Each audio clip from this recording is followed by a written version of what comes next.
Okay, today is my Buddha belly plant we're looking at. Sounds like Teddy barking, brains I don't think, but he's inside. This is the Buddha belly, and I just potted a few of them up because heavy rains we had over the last month or so displaced a lot of the soil, so it's fresh soil.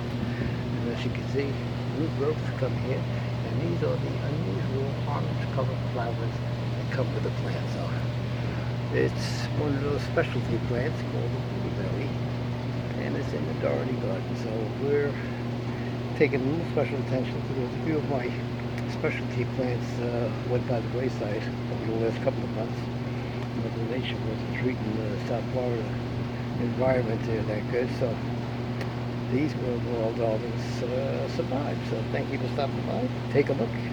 Any questions on this plant? Or are you raising it? What's the tallest one you have? Let me know. We're all ears. Thank you. Bye-bye. Bye-bye.